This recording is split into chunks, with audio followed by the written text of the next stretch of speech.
Sounds like we're live. Hello, everybody. Glad you're here. Thank you so much for being here. It is Wednesday. You guys are awesome. Glad you're joining with us tonight. Thanks so much for being here.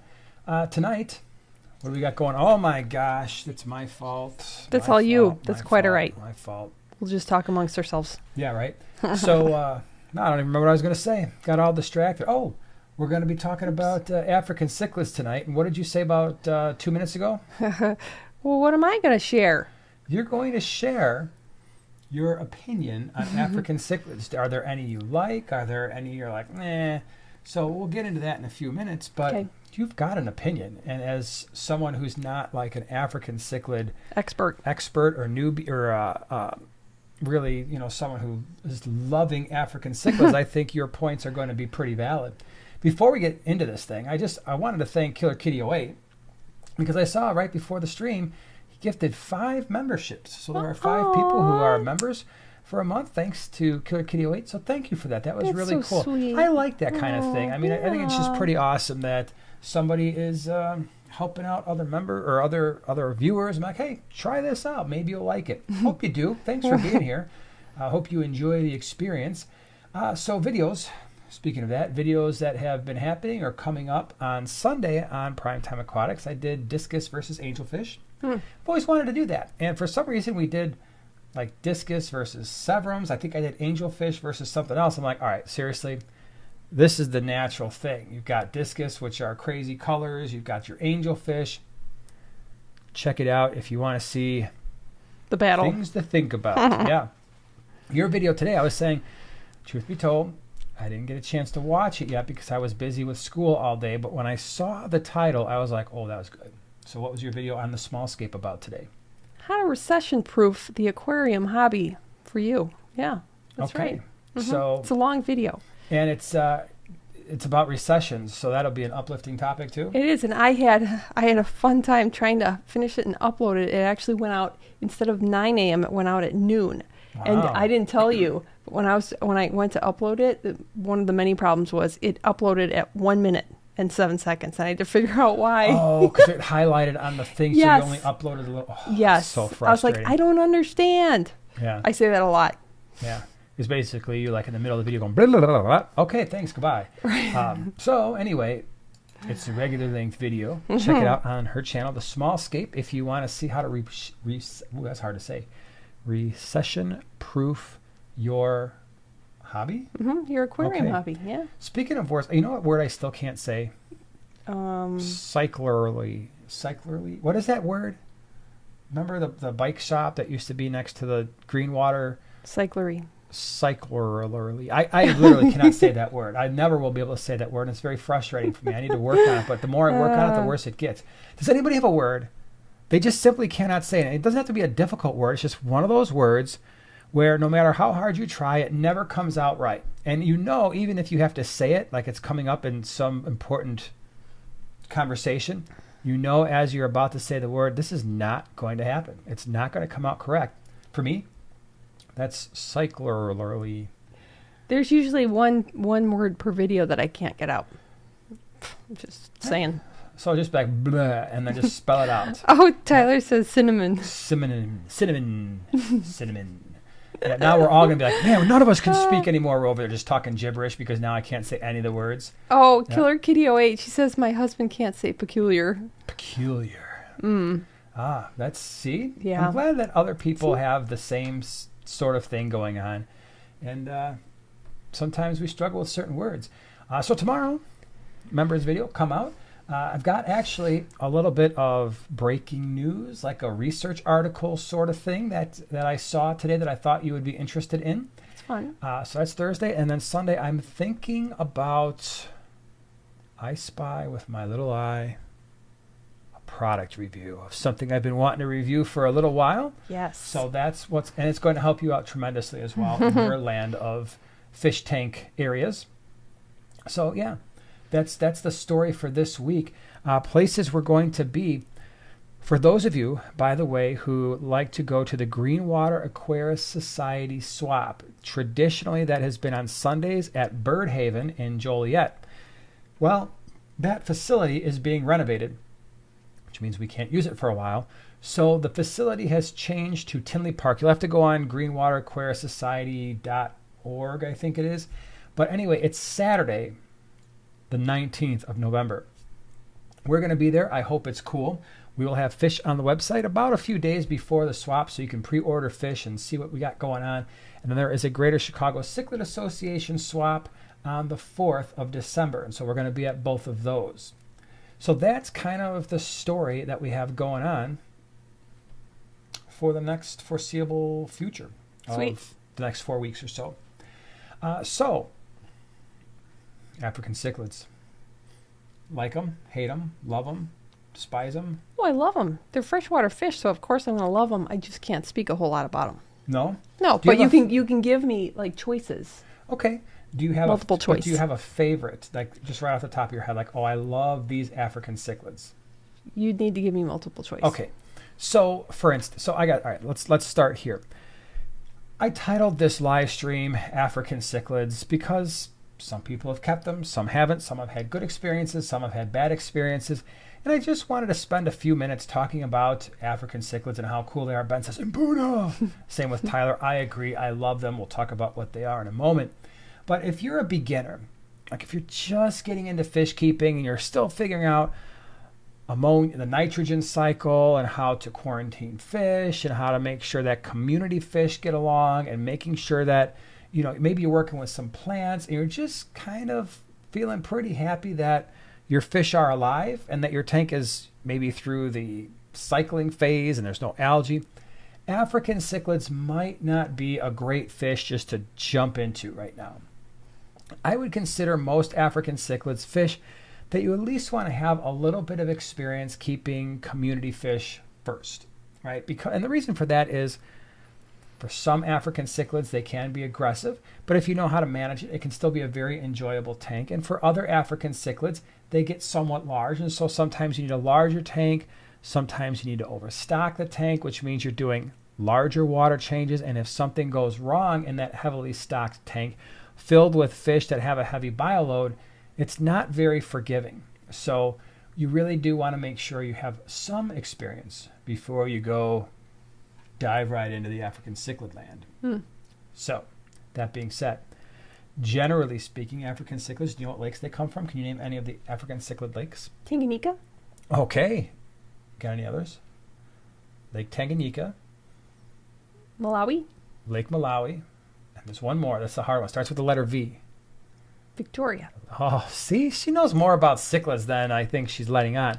So generally speaking, when we're talking about African cichlids, we're talking about the Great Lakes cichlids. Yes, there are West African cichlids, North African cichlids. Technically, I guess you could talk about cichlids from Madagascar, but primarily we're talking about cichlids from the three Great Lakes: Lake Malawi, Lake Tanganyika, Lake Victoria. Lake Victorian cichlids often look similar. They're some of my favorite.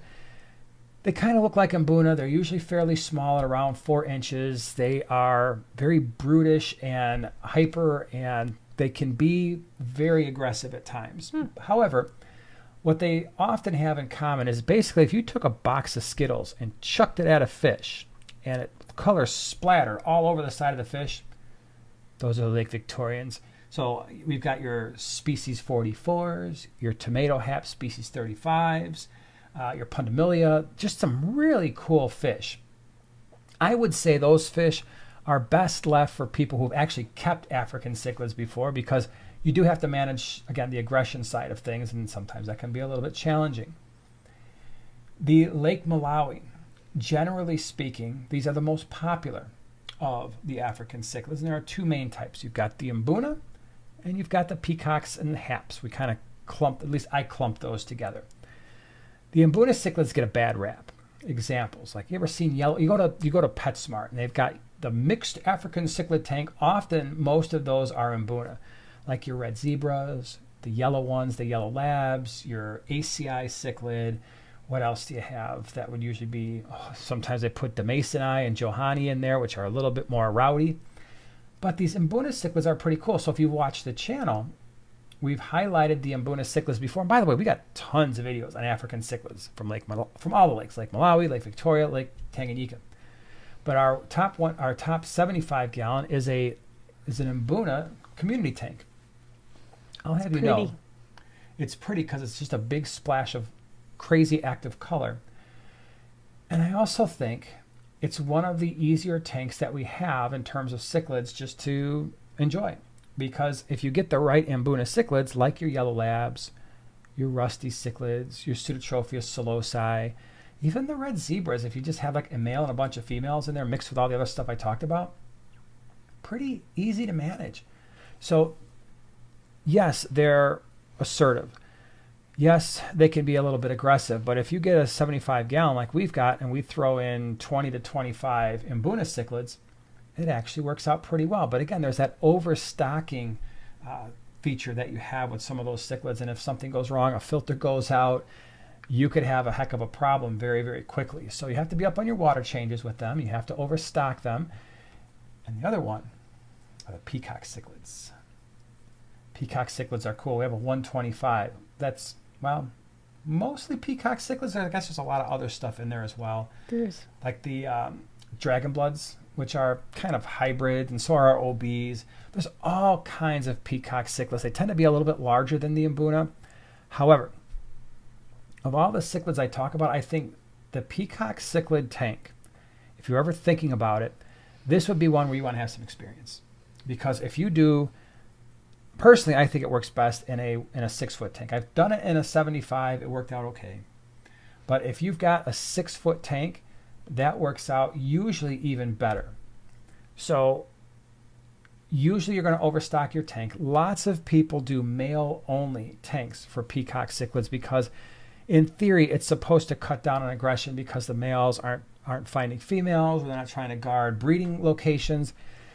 And that can work. But know that, at least from my experience, that keeping a male peacock cichlid tank tends to be more work and take more thought than doing an Mbuna tank, a mixed Mbuna tank where there's actually both males and females there.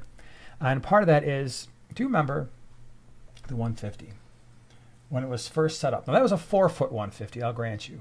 But there was always a boss of the tank. So peacock cichlids, there's always seems to be a really standout big fish, like the Lethrinops. Is right? what I was thinking of. And then the Lethrinops kind of battled it out with the Red Empress, and the Red Empress started running the tank, and every alpha male in a peacock tank will run the tank a little differently. Some of them are just like, okay, I'm the boss. Nobody's going to be fighting in here. I've got the center of the tank. I might chase you just a little bit away from me. That's the best case scenario. The worst case scenario is when your alpha male loses to another male, like the Red Empress, and the Red Empress is like, oh, I'm going to run this tank a little different. You're all going to sit in the corners. Yeah. I'm taking up most of the tank, and if you try to come out by me, I'm going to just shred you apart. So you got to be a little bit more careful with the peacock cichlids. They're really pretty, have very pretty finish. Often, like where the Mbuna have very solid colors, often the peacocks will have color ranges. Like some of them are blue that run into yellow and red that run into blue. And the fins can be a little bit longer. So it's pretty cool. They also can get larger. And then if you get into the haps, they can get even larger than that.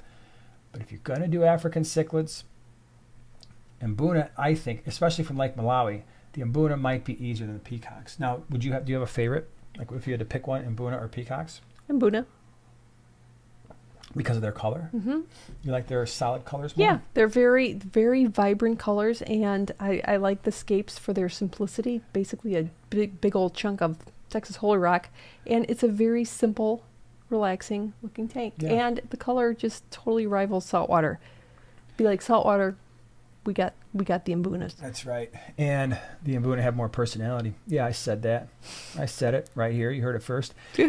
Somebody asked a question, by the way. I'm glad you said that. Somebody asked a question early on when they saw the thumbnail, what kind of rock is that? And that is Texas Holy Rock. It's very old. It's actually, at this point, what happens with the Texas Holy Rock is it does kind of break down over time, and it gets a little smaller and a little smaller. It's actually 3 pieces in that tank that we kind of just all propped up together. 3 pieces. Yeah, yeah. But it's not anywhere as large as I think it used to be.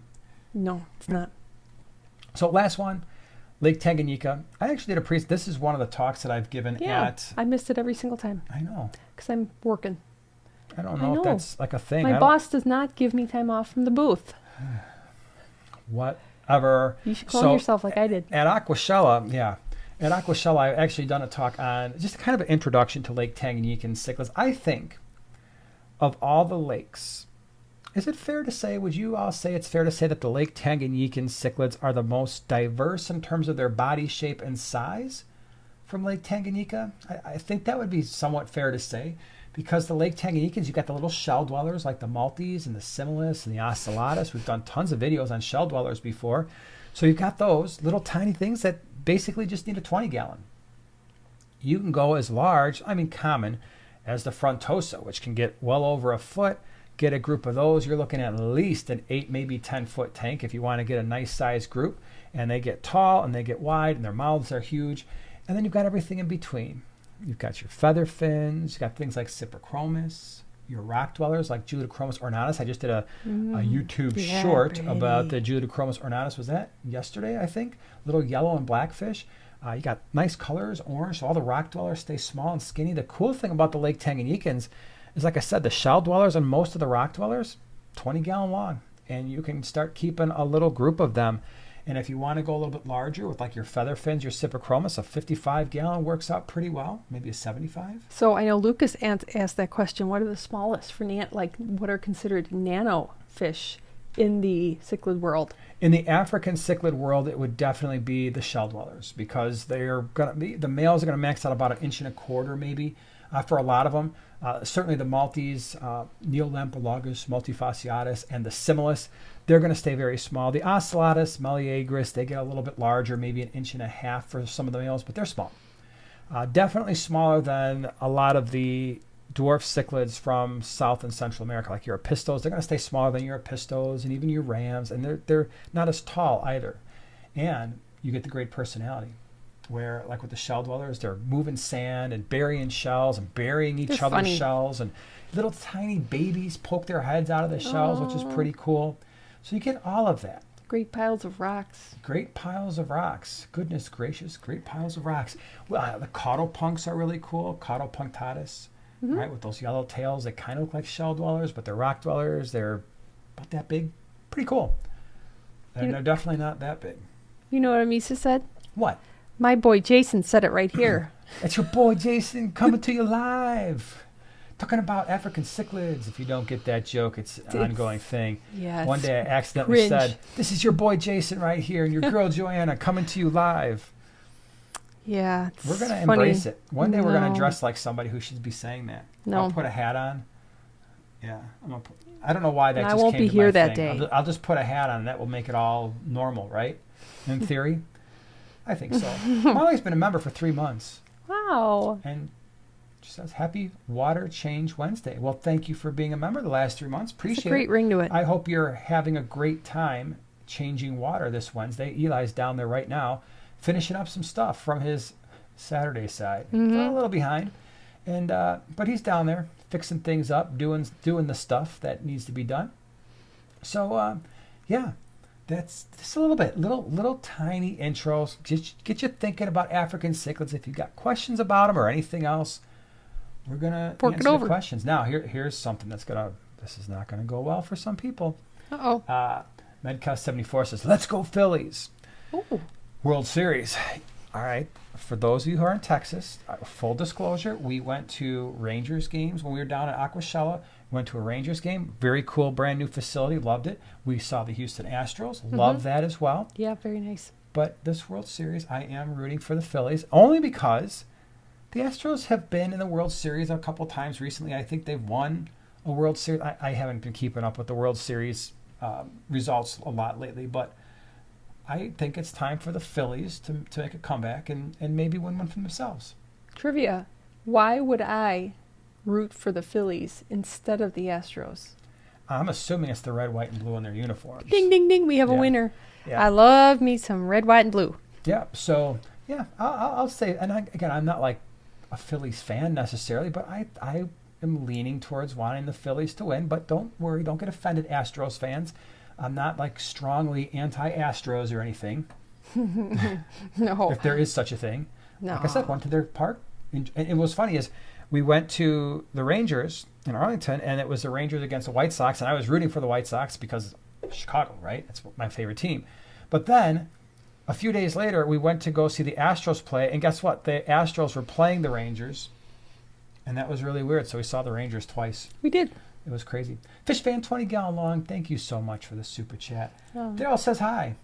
I have COVID, but felt better today because I found platy fry in my 20 gallon hex. Any stories about how your fish brightened your day? Thanks. Oh. That's really cool. That's cool.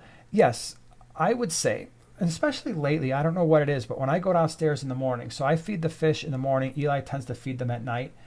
When I go downstairs in the morning, two things happen. I always say hi to the Geophagus because he's the king of the world in our little fish room. Yep. And the second thing I do is I have to, the Higer planted light that I have on the 125 VA hot tank does not turn on when there's an external timer. It's very frustrating, but I have to turn it on. So the first thing I do is turn it on, and all the VA hosts and spilum freak out. They do this every morning since I've had them, since they were this big. And now they're this big, and they still freak out because I have to touch the top of the light, and they just do that. Then I come back with food, and they're all happy. They're all wiggling. They're all at the front of the tank. I'm like, dudes, you literally just saw me and freaked out. I didn't even touch the light yet. All I did was go to turn the light on. You freak out. But now that I'm with a bag of food, you guys are just all crazy. So those fish, but they always bring a smile to my face every morning because they're always just so excited. And I think what's so exciting and why I like that tank so much is I really thought by now I would be breaking that group up because it's a 125. There were electric blue acara in there. There still are. There's a random roseline shark, a leftover one from days gone by, some bristlenose plecos. And then I threw in, I believe there are 10 Viejas and Spilum. And these are cichlids that can get somewhat large. When I put them in the tank, they were definitely smaller than the electric blue acara. They were probably, like an inch? They were small. In fact, was I worried that the electric blue acara might even eat them? Like, oh my gosh, they're smaller than I thought. Well, now they're considerably larger, right? They're probably 6, maybe the largest one is 6.5 inches. But they're getting all along still to this day. And they've been in that tank for a while. They all get along. They all hang out together. They all freak out together. They all get shy together. And when they do, they all go behind the big piece of wood and rock. The electric blue acara, like, dudes, seriously, what is your problem? It's the same dude every day. You're like, I don't know, man. There's a scary thing out there. Like, the food's coming. Oh, okay. Then we get all happy. So they make me happy. Any fish make you happy? Peanut. Peanut's my coworker, and every time I see her, she makes me smile. Especially, she's so funny because I'll put food at the top and I feed her breakfast, but until I start talking to her, she won't eat it. It's a fish that understands the she spoken wants to word. be talked to. She wants to get a talking to. Yep, and I talk to her. The other fish that I really like that make me very happy is in the lowboy, the sausages. Purple spot gobies. I call them, well, there were 5 in there. It's whittled down to 3, but they were my 5 sausages. Now they're the 3 sausages because they're just like chunky gobies. They're big, though. I mean, these purple spots get to be about 5 inches, and they get nice, big, and round. And they eat molly fry, which was, mollies were getting way out of control. And so they're actually, some molly fry do survive in there, but they're generally, they get along pretty well with everybody. So, yeah, it's pretty cool. I got a couple. Okay. I'm going to say 2. Cool. Bogo. Bunny Viper says, hello. Just wanted to you to know that I ordered my glow shirt a day or 2 ago. Yes, got that. Super excited. My next request is your logo in lime green. And I think that's really funny because you just wore that the other day, like yesterday or the day before, just around the house, like the old school one that I just made myself in lime green. And I was thinking, was that lime green or was that yellow? Yeah. No, that's lime green. It glows in the dark. Yeah, that's a lime green. Now, it was your first ever glow in the dark. It scared the heck out of me one night. So what's that? That's awesome. Yeah. You're welcome. Yeah. Oink Master's like, are we talking about Shelleys? Yay! We were talking about shell dwellers. Everybody Maltese, ask lots of questions about Shelleys for Oink. Yeah. So, yeah, I think, how many different shell dwellers have we had from Lake Tanganyikan? Okay, hold on. Let's figure this out. Because I actually never counted them. The Maltese, which is very common. We still have 2 tanks of those. Similis, which kind of look like Maltese, except they have extra couple stripes, and they tend to be a little bit darker. So Maltese, Similis, Brevis, Meleagris, Signatus, Ocellatus, Oh, I am forgetting some for sure. That's 6. Holy cow. And then my brain just shut down on me. I know there's at least 2 more. Okay, so I got 6 right off the top of my head. And then I'm sure in the middle of this stream, I'll be, oh yeah, and then there were these. So I'd have to go back and watch all the fish room tours to figure it out again. Sharon says, how does one cycle a bare tank? How does the good bacteria grow with nothing to live on? So, yeah, generally speaking, when you're cycling a tank, the easiest thing to do these days is to go and get yourself some live nitrifying bacteria like the Fritzheim 7, chuck 1 or 2 fish in there, small fish, and everything should be fine. I mean, we've done that dozens of times. Usually we'll do we'll do a betta, let's say, and a mystery snail. Put some Fritzheim 7, never had an ammonia spike. So just do it that way. Keep it simple, keep it easy. Don't go crazy with the stocking. Fritzheim 7, put 1 or 2 small fish in. Make sure you're not getting any ammonia or nitrite spikes. Wait a couple of weeks. Make sure everything is stable. Do it again until your tank is filled to your desire. Yeah. Sure. John Smith says, my parents have a 40-gallon tank that has been just collecting dust in their basement for a decade. Any ideas on how we can fill it up with life? Wait, so for a decade, what size tank? 40. Fun fact, I had a 75 in the basement for probably, well, it was a number of years. I just filled it with water, made sure it held water, and I don't have like a great answer for you because I don't reseal tanks. I never have. And I just was like, oh, there's a tank.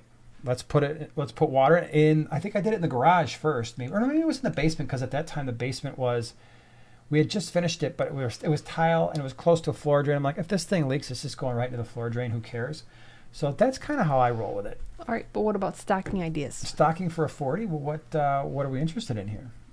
Are we doing cichlids? Are we doing community?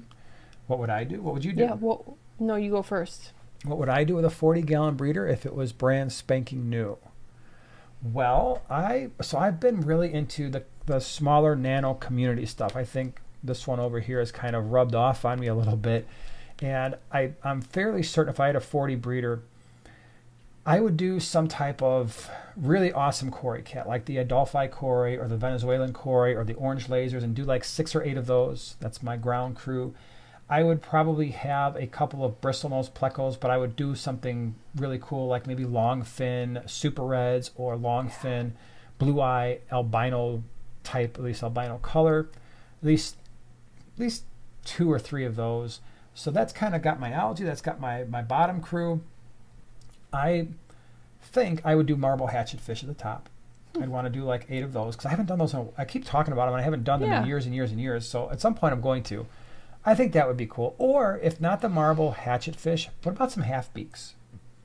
Those would be fun. Those we have done in the last few years. I might do 6 or 8 half beaks. That would be interesting. And then. But if you do half beaks, why don't you just go for the anableps? Because you need a bigger tank than a 40. Oh my gosh! I just wanted to insert anableps into the conversation. That should be a word you can't say, and then you wouldn't say it anymore. Schooling fish. I think I'd probably go with 3 or 4 different types of rasbora, and I think they would be chilies, green let me think. Chilies, green cubitai, and maybe galaxies, and then I would throw in about 8 or 10 platinum rice fish. Call it a day. Wow. What would you? And maybe a couple of honey grammies, yellow honey grammies. Oh yeah. All right, what you got?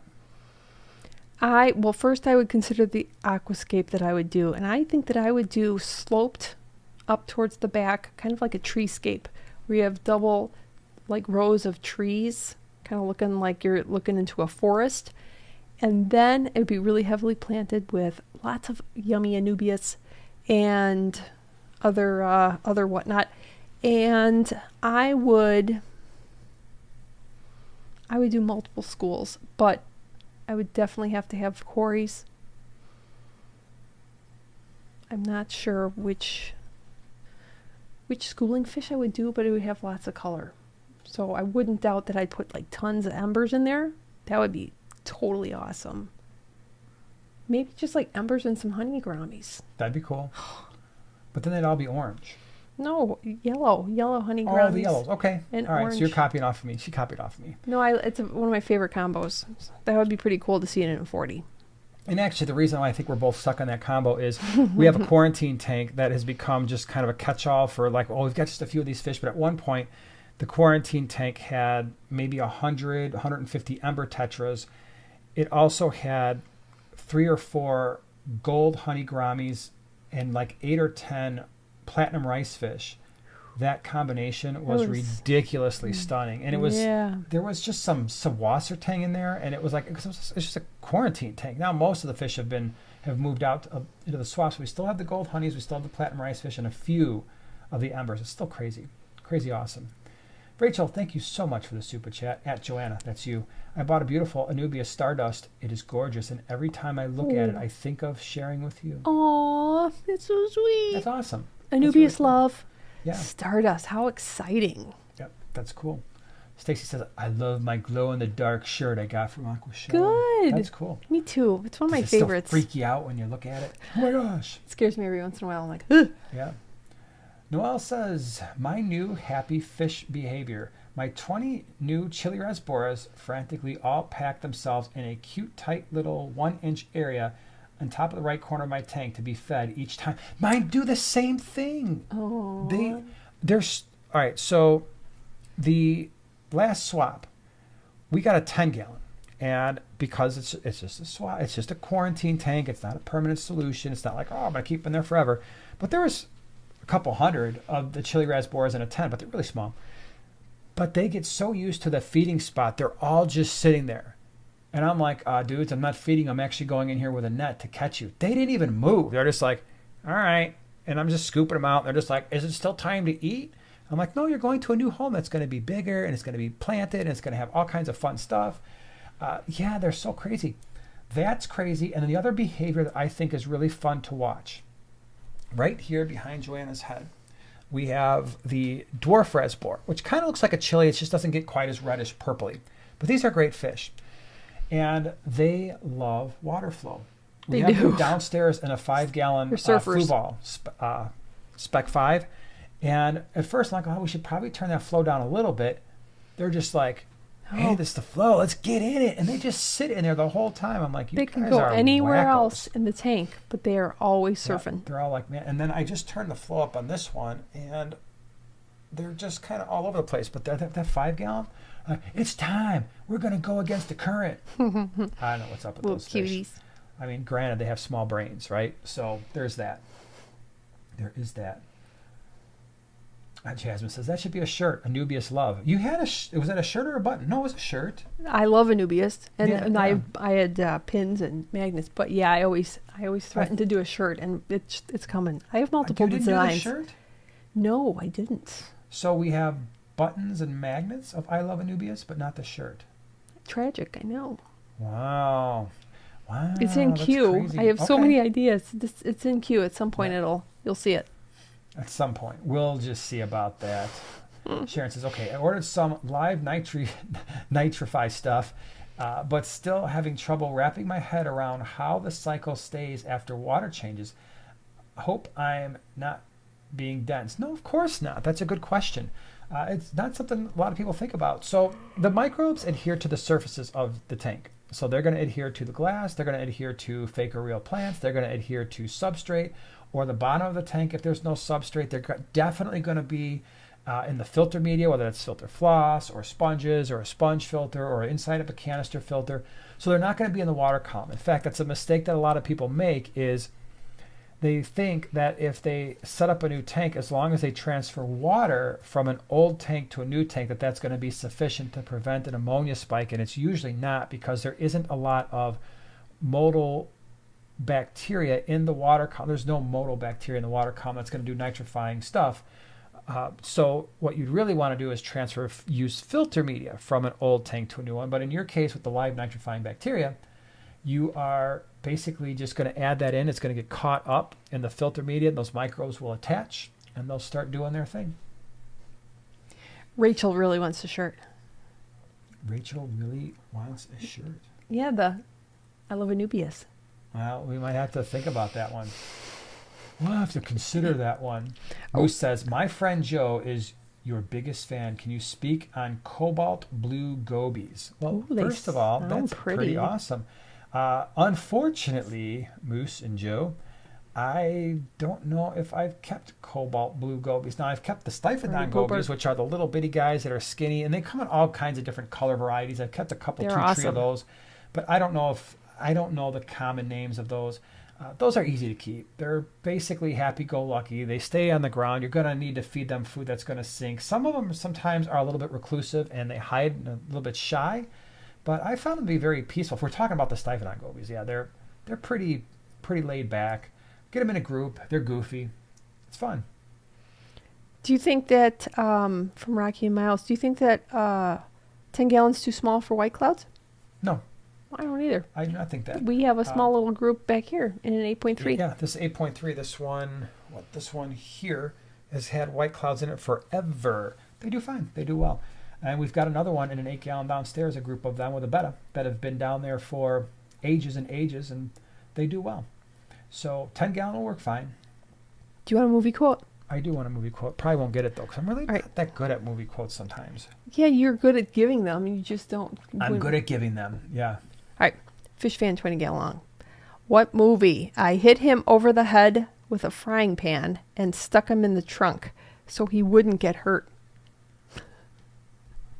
Sounds funny. That's a great quote, and I feel like I've heard that quote before. I won't be able to name the movie, though.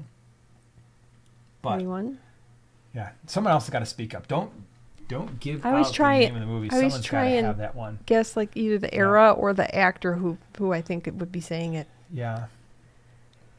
I don't know. Marley says, is it normal for assassin snails to bury themselves in substrate? It's normal and it's cool.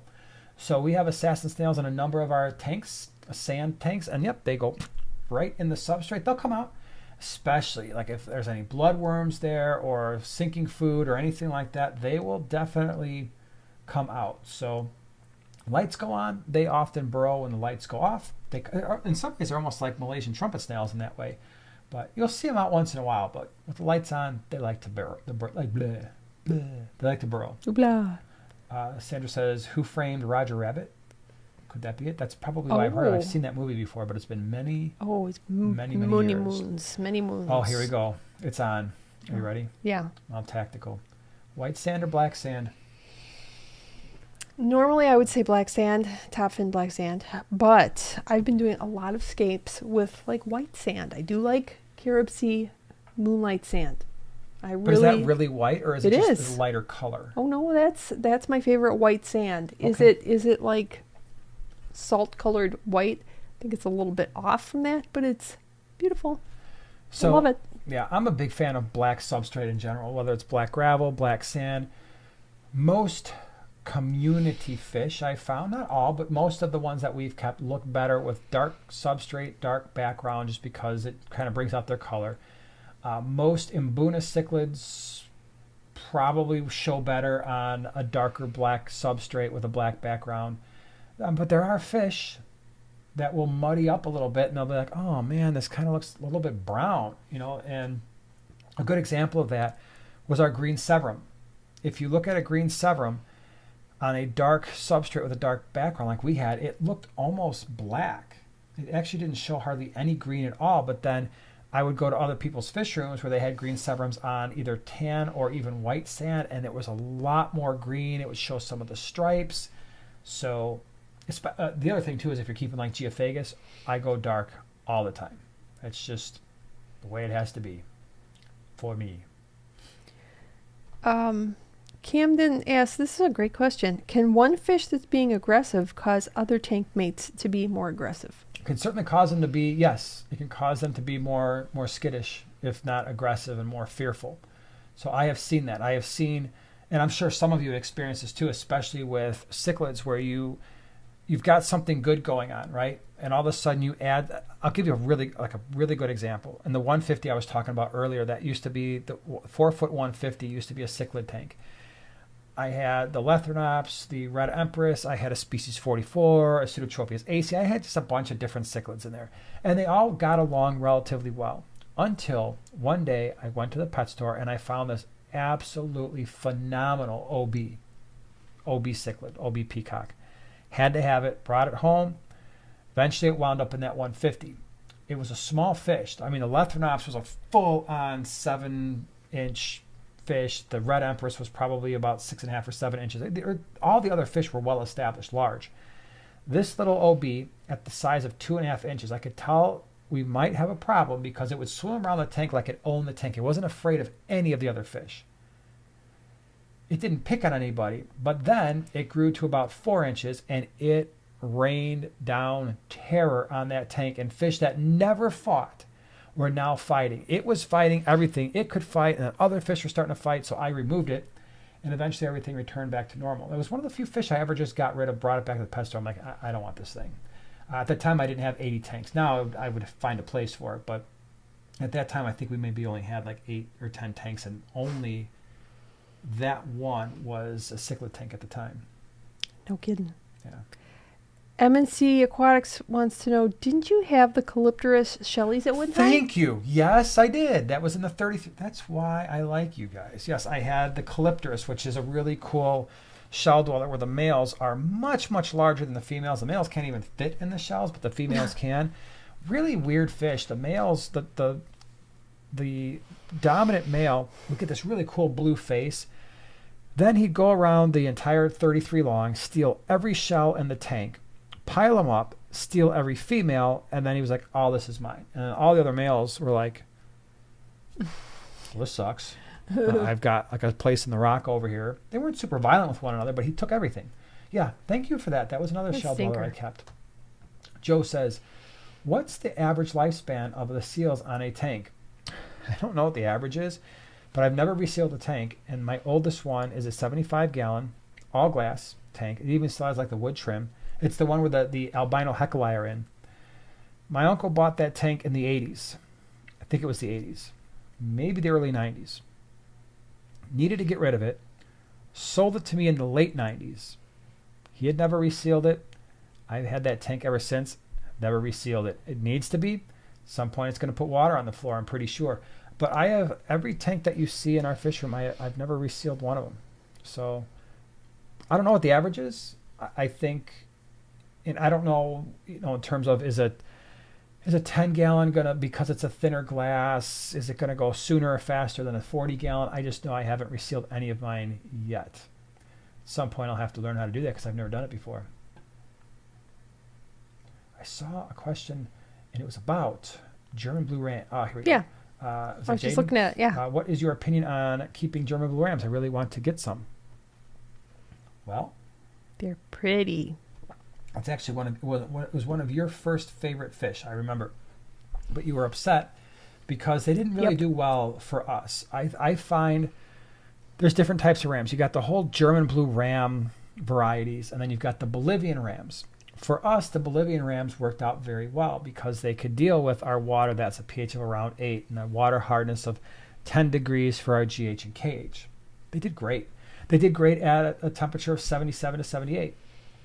The German blue rams, the problem is they would prefer warmer temperatures than that. So 82-ish, 80, 81, 82 would be really nice for them.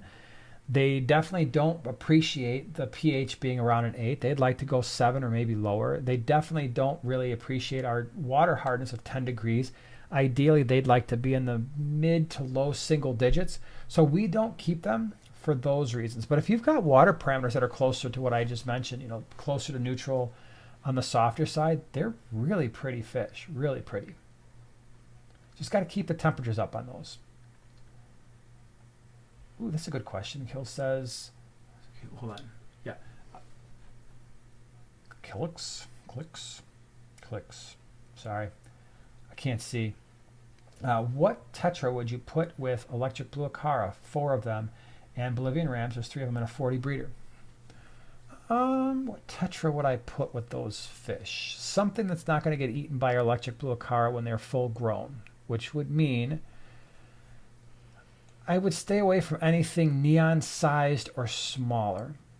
So I actually might do something that's not a tetra. The brilliant green rasbora, I really like. The red line rasbora is another really cool one because they get a little bit larger, a couple inches at least.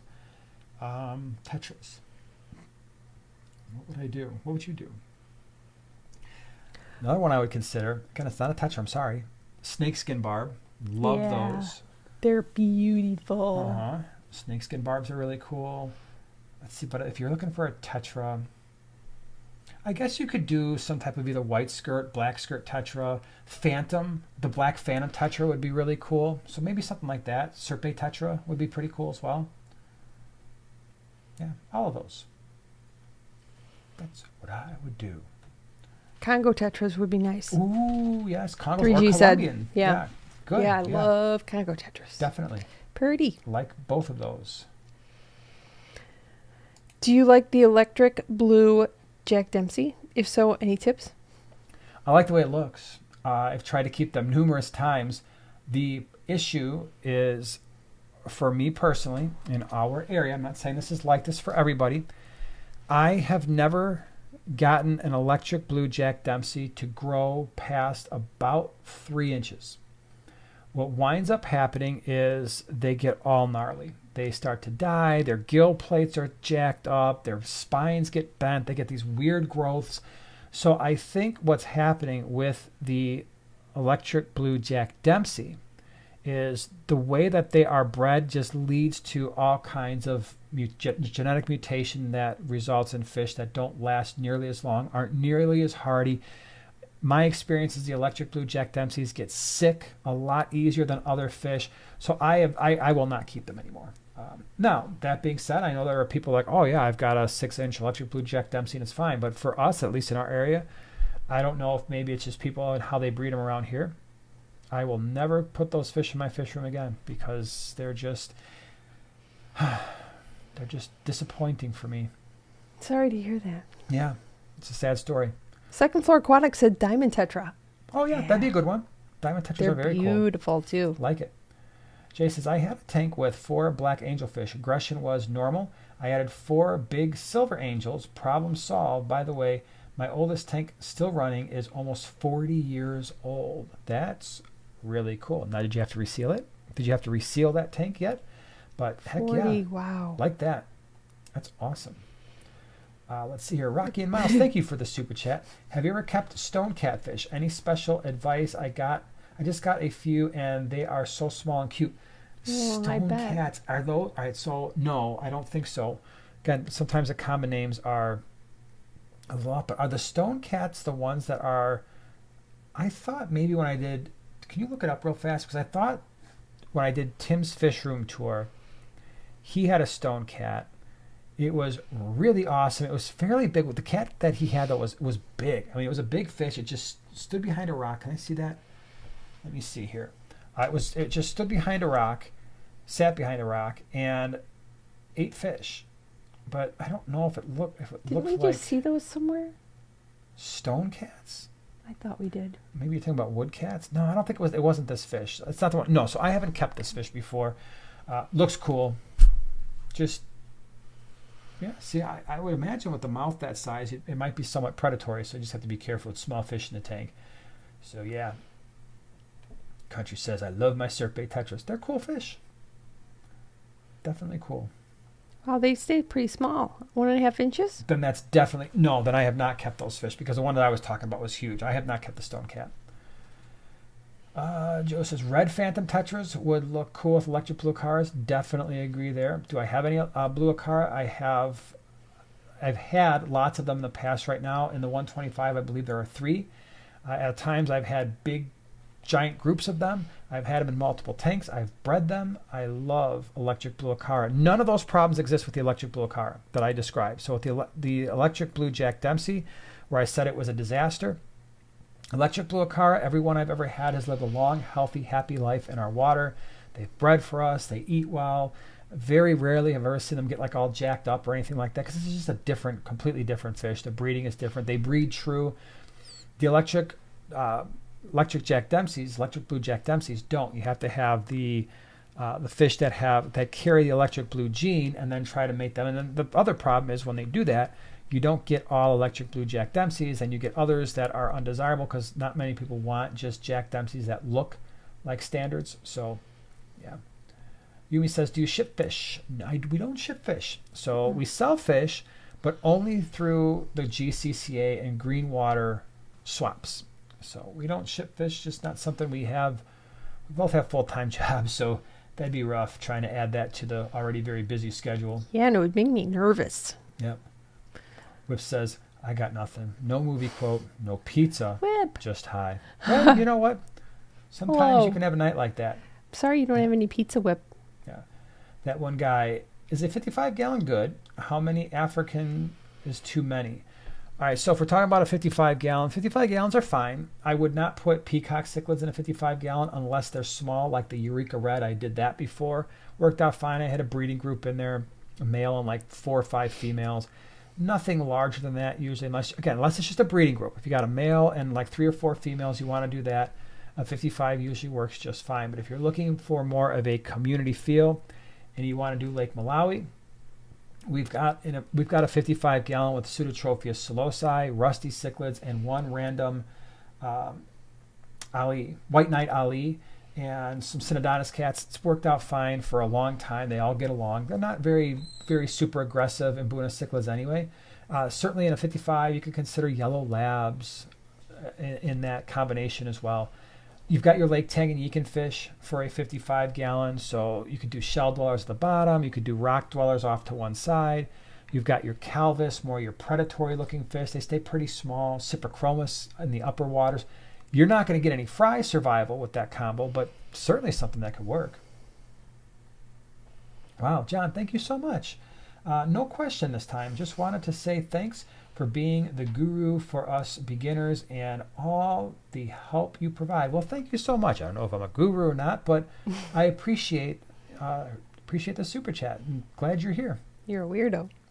That kind of rhymes with guru. What the heck? I'm Actually, just it sitting doesn't. here. But that's really funny though. Minding my own business. Because it kind of rhymes with it, but it doesn't at all. And I get called a weird O. You are weird. You know it. Not just a weird, a weird O. A weirdo. The bearded guru. Yeah. People, it's so funny. I've told this story before. People are like, they get like indignant. Why do you dye your beard gray? That looks stupid. Yeah. Why would I dye? First of all, why would I dye my beard gray? Maybe I could see maybe doing this part, although clearly I would be terrible at it because now this is all turning gray too. It's all like. Yeah. So, and I'm just like, you really think that I sat down one day in front of the mirror and was like, you know, it'd be cool. I got this. I'm going to grow my beard and then I'm going to get some gray dye and I'm just going to mess up my face and just put it over here and maybe a little here. And we're going to see if people think it's real. Yeah. Yeah. So, but thank you. Cameron, how old were you too when you got your first fish tank and what type of fish was your first? So mine, I was 6 years old and I got a black fancy goldfish that was missing an eye. I actually named him Popeye. He was in a little goldfish bowl. This was back in the 70s. Don't judge me, bro. It was a goldfish bowl. I remember it was like this tall and it was like a hexagonish goldfish bowl like they used to sell. It lived for a little while, but before that fish even passed, I don't know how long it lived, maybe 6 or 9 months. We got a 10-gallon tank. Then I remember like my parents' cousins gave us a 20. Then all of a sudden we wound up with a 30, and I've had tanks ever since. You? What was my first? I think, if I recall, was your first tank that big fish bowl you got for Mother's Day that we put behind the sink? We actually did a video about it because she would just enjoy the fish tanks that I had, like her own actual real first fish tank. I thought it might have been that goldfish bowl. I totally forgot about that. Yeah, it was a Mother's Day thing, and you're like, I want this thing. It was a big one. I don't even remember what we put in that thing. Yeah, I don't either. But was that the first? I'm pretty sure. I think that. I mean, it was like fish tank or whatever you had in the kitchen because that was before the Aquatop 5-gallon. Mm-hmm. Because that went in next. Mm-hmm. And I don't even know what happened to that bowl. I think it might have broke or it's under the 150. Wouldn't it be funny? There was a lot of weird stuff under the 150. There still is a lot of weird stuff under the 150. That's just what happens when you got a tank and a stand with cabinets. You're like, what's down here? 15 dried up fish. So Manuel says, the 70s? You're that old? Looking good. Well, yes. Yes, I am that old. So, 1970s. I remember this. Oh, wait a minute. Where's the thing that we got from the swap? Oh, that's right. I think it's still in my the tote. truck. It's still in my the tote. truck, isn't it? All right. We can't do it now because No. unless you want to walk all the way down there. No, I don't have the keys. Well, the keys are downstairs. It's really cool. You don't have to. We'll wait till next week. Okay. No, because it has to be more of a... Yeah, next week. I need to make a space because it's permanent. Ursula. You don't know Ursula, but we do. She brought me at the swap something so cool that I have not seen since I was a kid, and we were supposed to show it off today, and I totally forgot because, yes, it's in the tote in the truck. You're going to see it next week. It's awesome. It is. If I remember. It's a Wayback Machine. Yeah. Jaden says, how do you breed pygmy cories? Well, pygmy cories basically breed like a lot of the other cory cats, so there's not a lot of difference. So the problem with the pygmy cories that I find is their eggs are extremely tiny, and so feeding the fry is a little bit more problematic than most cory cats. I don't really bother breeding cory cats. We've done the albinos, but like the pygmies, I don't breed those. I'll breed some of the larger ones once in a while, but anytime, so I'm full disclosure, I'm kind of lazy when it comes to breeding. I've gotten lazier as time has gone on. Unless a fish at this point is just going to be just giving me fry, like my shell dwellers, my cyprichromas, be like, all right, here's a bunch of fry, or mollies, live bears, like, yeah, here's some fry. We're just not even going to bother eating them. It's like, all right, that's cool. But I haven't even pulled any of the fry from my holding Mbuna cichlids, peacock cichlids, and since the pandemic stuff, because we couldn't sell any of that fry, and then I just got into the habit of not even bothering. But like a lot of the small fish, the rasboras, the tetras, even the barbs, like rainbow fish, it's like, man, those fry are so small. I'm just too lazy to even want to deal with that. So I haven't been lately. I should probably just get back into it again. Yeah, do it, man. So, yeah. Let's see here. I am trying to figure this out. Okay. Jay says, I am setting up a tank for African shell dwellers. Cool. I am shocked by the price now. When I started, they were $6. Now they are $27. Wow. Yeah, that is definitely an issue, right? And that was your video today. How to inflation-proof your tank. I have no idea what it's about, but I'm sure it's fine. I will vouch for her information on her video, but just, truth be told, I haven't seen it yet. Shell dwellers can get expensive. It also depends on where you buy them. Around us, I have seen shell dwellers very reasonably priced at maybe $8 to $10 a piece for multis. I have also seen certain pet stores, and you're looking like $25 for a multi. Are you out of your mind? Here's the deal. In the Chicagoland area, at least, like it's on our website. We bring our multis with, what are they, $3 a piece? $3 a piece for multis, I think, are similar, so like $4 or $5. Just because they're a little bit easier to get around here. So it all depends on the market. There is a 0% chance I'd pay $25 a piece for a shell dweller, unless it was something that was a little bit more rare. But I cannot think of a shell dweller right now. Maybe the Calypterus. Yeah, I'd probably pay, like if I didn't have access to the swaps and the GCC and all that stuff, I would pay $25 a piece for Calypterus.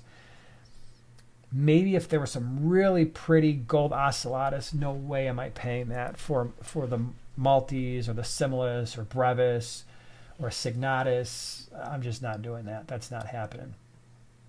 So, yeah. It's too bad. Should I get one electric blue Acara or two for my 55? I'm a big fan with the cichlids. Either do one or do a bunch. Two can be problematic. So two could be a pair, right? A male, female, and you wind up with some fry. They start to protect that area, but they're not super aggressive even when they're protecting their eggs. You could wind up with two males in a 55 gallon, in which case, if there's just two, sometimes they spar a little bit. Although, again, the electric blue Acara for me have never really been all that aggressive towards one another. But I kind of like the idea in a 55, either get one or do like 5 or 6. I think it increases your chances of having a good outcome. JK Fishkeeping. Oh man, forgot to set a notification. Hi. Hey, you're here? Still here. Glad you're here. Yeah, we're still here, hanging out, doing our thing, talking fish with all these wonderful people. You guys are awesome. Let's see. Aw. What? Wait, Deep says, I got 3 mystery snails and they all died in 3 days. I also got one nearite and it has moved in 4 days. My water Has not test. moved in 4 days? I'm assuming so. Yeah, has not Okay. moved in 4 days. My water tested good. Haven't tested copper yet. Any idea? Yeah, test it. Well, I mean, sometimes it's a little bit harder to test copper, but unless you're on a well, copper is generally not a concern. I mean, if you are on a well, then yeah, that could be an issue, copper or arsenic. But if you're just tap water, usually there's not going to be enough copper in the water because it's highly regulated by the municipality. Water being good means no ammonia, no nitrite. Nitrate's under 20 parts per million or less. Your temperatures for the mystery snails, I mean, they can go anywhere in the 70s, upper 60s. They're fine there. Yeah, it's just that's really unfortunate that happened. Sometimes it does happen. Pro tip when buying snails: if you go to a pet store, always buy the snails that are connected to the glass. That way, you know that they're zipping around doing their thing. I will not buy any mystery snails that are just kind of on the substrate, just kind of curled up in a ball. Not going to happen. So I always buy snail, and it doesn't matter if it's nearite snails, mystery snails, they got to be crawling on the glass. JK Fishkeeping says the Medaka eggs hatched yesterday. Oh, that's cool. Yay! Dude, that's awesome. That So was you the got coolest this- thing Yeah. at the swap. All right, so he came up and he showed exactly what he got, and it was this little bottle, and it had Medaka rice fish eggs. The coolest thing I ever Yeah. saw. So cool. They hatched. Yay That's for really cool. And babies. they're tiny, I bet, right? Oh, I bet they So, are. A lot of crushed flake or live baby brine, or some people will feed like the powdered rapashi because they're little bitty. They're little bitty. Mm-hmm. Andy says, Andy's here by the way, get a few pea puffers to get rid of snails. Oh, Both show. hey, Andy. Yep. Yeah, that'll do it. If you got a Or, small tank and you want a little bit of fun, the dwarf chain loach, but they're a little bit more ornery, aggressive, Baddest assertive. Asamensis. Oh, He's my your man. gosh, yeah. He is your man. Yep, those guys love snails. The cichlid I was thinking about last week or the week before, I'm like, oh, the cool one you had in your tank that was all colorful, they eat snails as well. Cribs? No. Oh, no, the ones we were trying to think of. Oh my gosh, I just did it You again. double forgot it? Uh, Don't they have goofy names? Nano. Oh my gosh, I had it. You've Help me reached out. the It's a the West age African. It's a little where guy, you big need lips, colors, pink body, to write it skinny, down.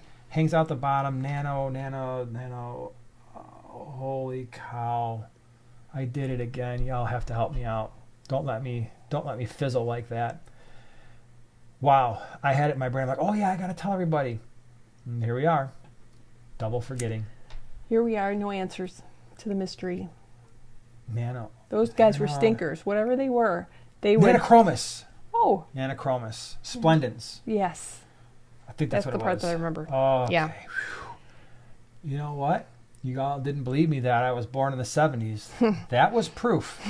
That was proof that the brain no longer You functions. go way There back. are a lot more times in the last few years that I walk into a room and I look around. I'm like, the heck am I doing here?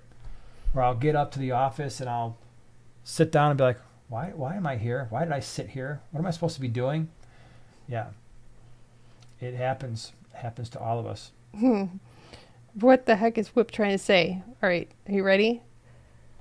Yeah. Coolest thing you ever saw. You're married to Jason. He's the coolest thing you ever saw every day of your life. He's the Day most by interesting day. thing I've seen every day. one Sometimes way to put cool, it. but sometimes just, I'm going to call him interesting. That's not a good thing. Don't go. Let's see here. Fish says, do you have access to wholesale list? Is that how you get shell dwellers so cheap? Actually, a lot of the wholesalers don't do a lot of shell dwellers. And the reason for that is it's expensive for them and they don't ship well. They don't like fluctuating water parameters. So really around here, the place to get the shell dwellers is they're in the clubs. They're in the green water. They're in GCCA. So we have lots of friends and fish breeder people that are all over northern Illinois, part of Indiana, Wisconsin. And we are very blessed in the sense that we are surrounded by people who are obsessed with fish, breeding fish, especially cichlids at the GCCA. We've got some master breeders there that have bred, I don't even know. They're like super duper master 5-time breeders, just hundreds, if not thousands of different types of fish. And so it's really easy to get some pretty rare stuff. And not only that, but our GCCA, Greater Chicago Cichlid Association, a couple times a year runs a rare fish auction where the club goes out and spends a whole bunch. This is a really big undertaking. I'm so thankful that there are people in the club who are willing to spend the time and do this because they love fish. They will go out and spend thousands of dollars on rare fish. They'll get them from different parts, different breeders, companies from all over the United States. One of the guys, Mario, in the GCCA, sets up his garage in a couple days, puts up 20, 30 tanks, whatever it takes. Air system, everything. Sets it up in his garage. Fish go in. Then you've got volunteers that bag all those fish up, bring them to the GCCA rare fish auction, and then we get to bid on them. And I've gotten some really cool fish from those things. Yeah, really cool fish. I'm going to see Nanoluteus. No, Nanoluteus is a Cryptoheris. These were the Nanochromis. We're a little different. But anyway, yeah. So that's where we get a lot of really interesting stuff, is from the clubs. And not only that, even if you go to the swaps, there are people there that just like to breed weird stuff. And it's like, oh my gosh, you got these? Oh yeah, they like to fiddle, right? Fish, yeah. Like hardcore fish people like to fiddle around, play around, and try to breed weird things. And we are the beneficiaries of that sometimes. We're like, oh my gosh, dude, I just bred these things, and I've got 100 of them. You want 6 of them? Yeah, I'll take 6. I'll grow them up. That's how I got at one of the recent green water swaps. One of the guys, John, he's so. I've got to get these people on somehow, get them on a live stream or get videos to do conversations with them, because they blow me away in terms of their knowledge of how to breed certain species of fish. Well, anyway, he's been breeding Scyphia multipunctata, which is a goodie that I really enjoy. He's like, hey, I've got some of these things. I need certain fish. Next, it truly became a swap between he and I, and we swapped some fish. And I got all these Scyphia multipunctata, which if you were to try to go out and find them in certain areas of the country, they can be pretty expensive. And I've got 15 of them up in a 20 long. They're small, but I'm patient. I don't mind letting things grow. And I think it's actually more rewarding because you get more time with the fish. So one of the things that you can do to save a lot of money is you can buy fish as very small juveniles, especially cichlids. A lot of times you go to these swaps and you can buy fish that are ½ inch, 3/4 of an inch, and someday they're going to be 7 or 8 inches and be majestic. But you get these little ½ inch fish, like, oh my gosh, I just, like the breeder awards points at our meetings. I'm like, oh my gosh, I just bought these 6 fish for $1. Yeah, it's going to take you some time to grow them up, but it's worth it because you get to see pretty much their whole life, right? From a tiny, tiny little 3/4 inch fish to this majestic peacock cichlid that's now 7 inches. And you're like, I've had this fish pretty much its entire life since it's been 6 weeks old. It's cool. And really tiny fish are cool. Yep. Period. Second Floor Aquatics is passing on a question from Michelle.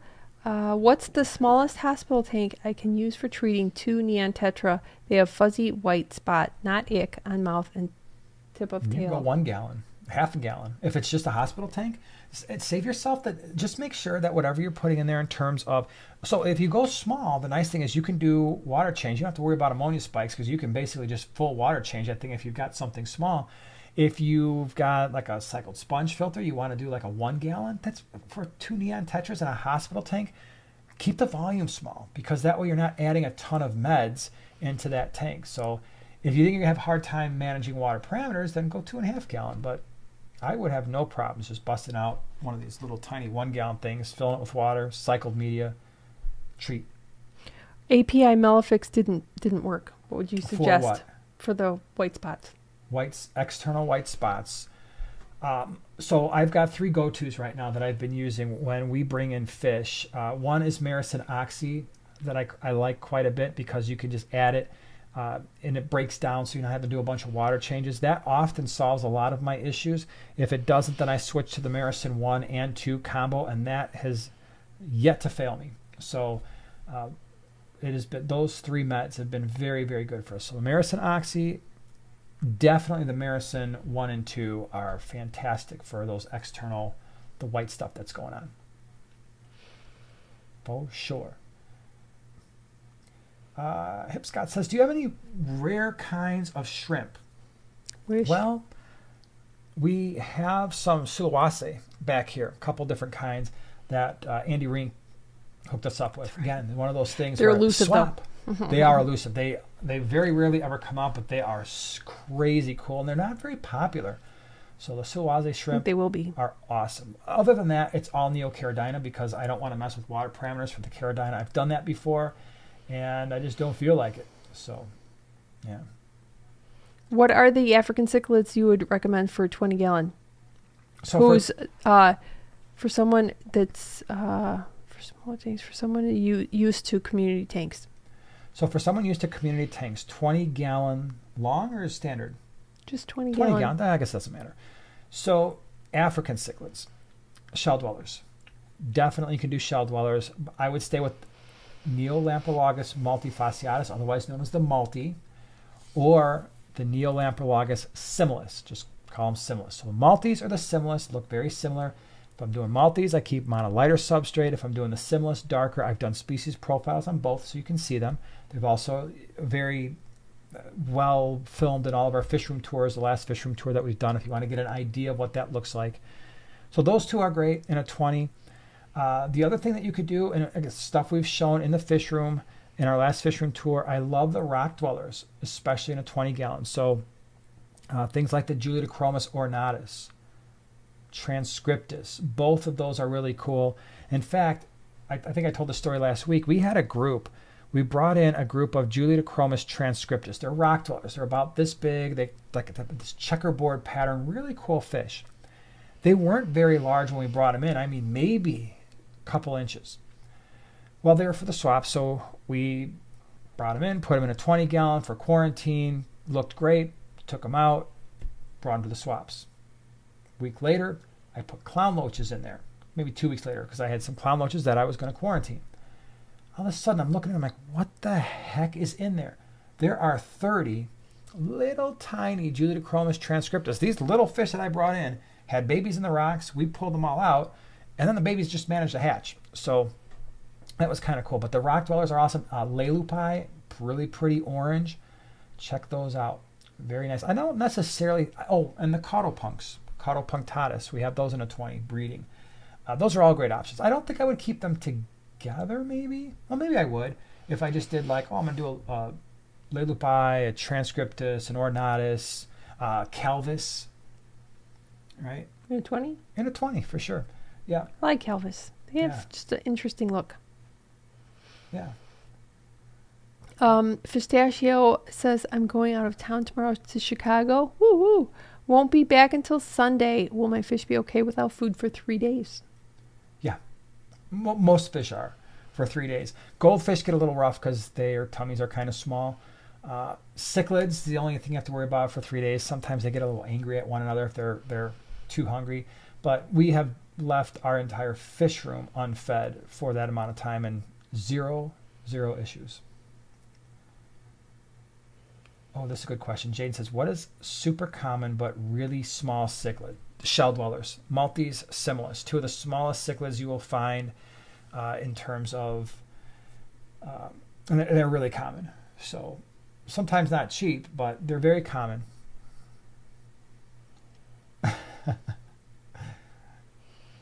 Let's see here. This is funny. I saw this and it was like, wait a minute. Oink timed out Noel on accident.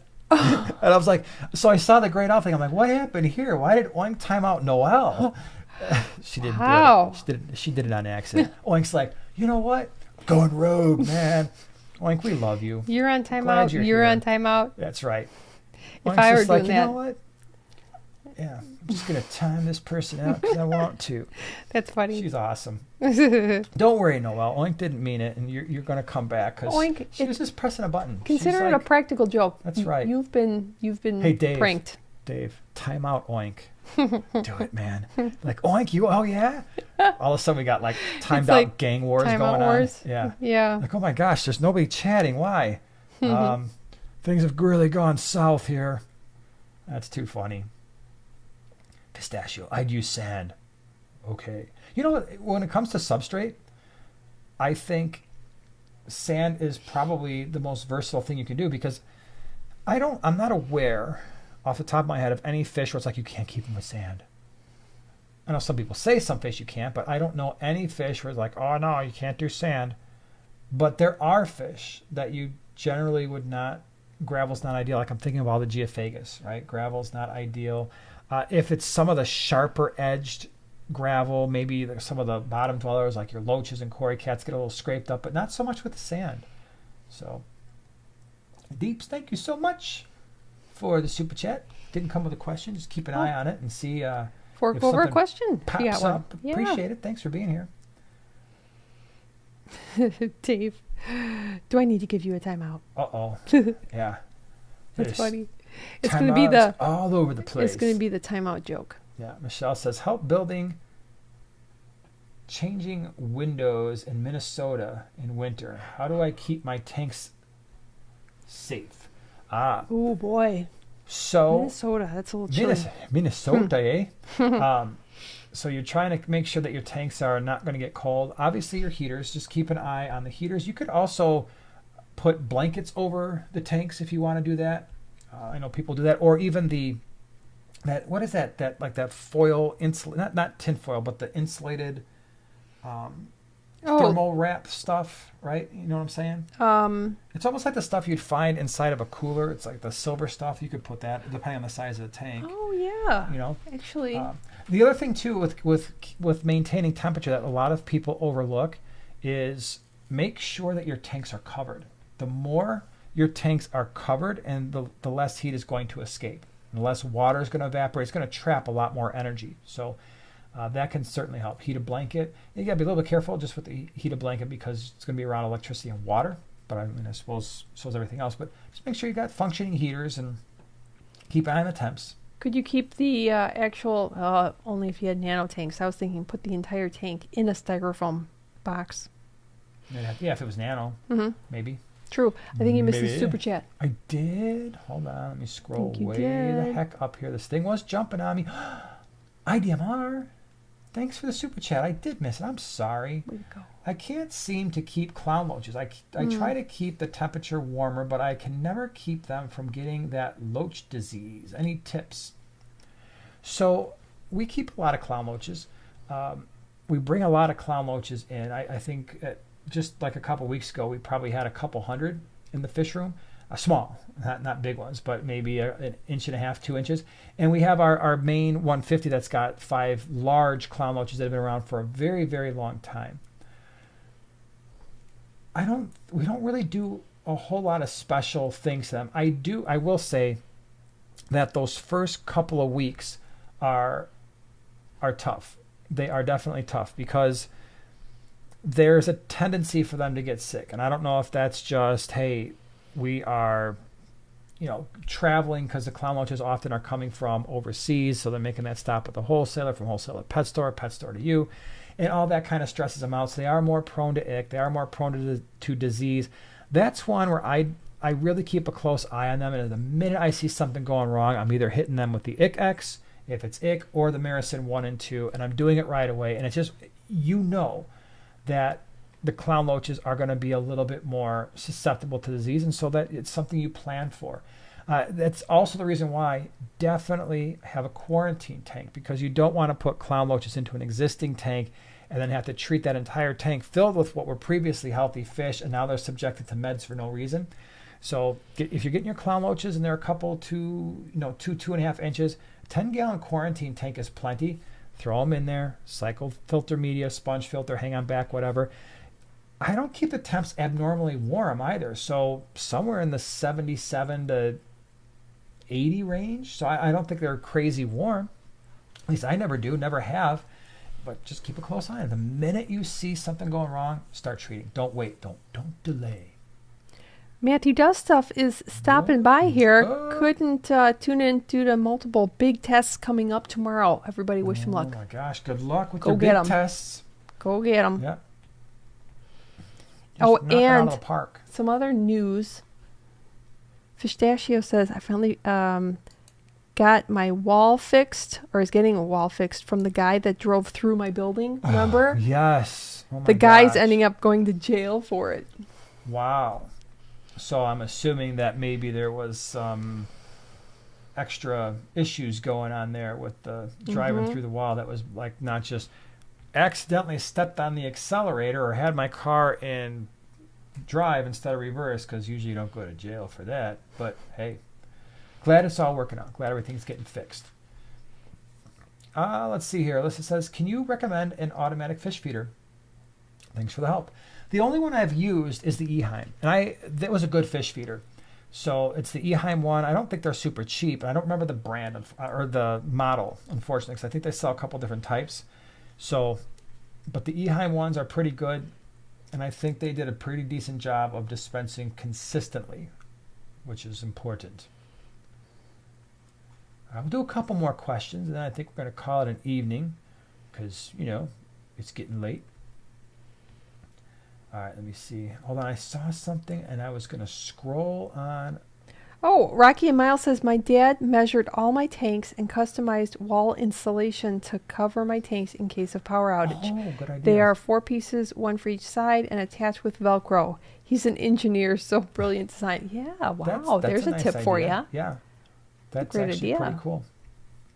Or you could just go like all crazy, like cover the top, and like spray foam. No, don't do that. But that brings up another point. You could use styrofoam. You could cut styrofoam to size, especially in a smaller tank, and then just surround the walls. And as long as you've got a nice tight fitting lid, that could be helpful. So, second floor, thank you so much for the super chat. Just wanted to say thanks for all the great information tonight. You both are gurus, and we appreciate everything you share with us. Well, thank you for being here, and thank you for the super chat. Glad you're hanging with us. Alice says, I'm getting a custom tank build with a 6 foot by 2 foot by 18-inch sump. Wow, this is going to be a nice tank. If that's the size of your sump, what size heater should I put in the sump? I'm getting a custom tank built with a 6 foot by 2 foot by 18-inch. That's the sump. What size is the tank? Because it's huge. Is going to be, I'm assuming, with a 6 foot sump, what are we looking at here? 300 gallon? Maybe larger? If that were me, and I were thinking about heaters, and I was just going to go, so here it is. Yeah, 8 foot by 3 foot by 2 foot. Okay, that's a nice size tank. So that's going to be 8 foot by 3 feet by 2 feet, length times width times height.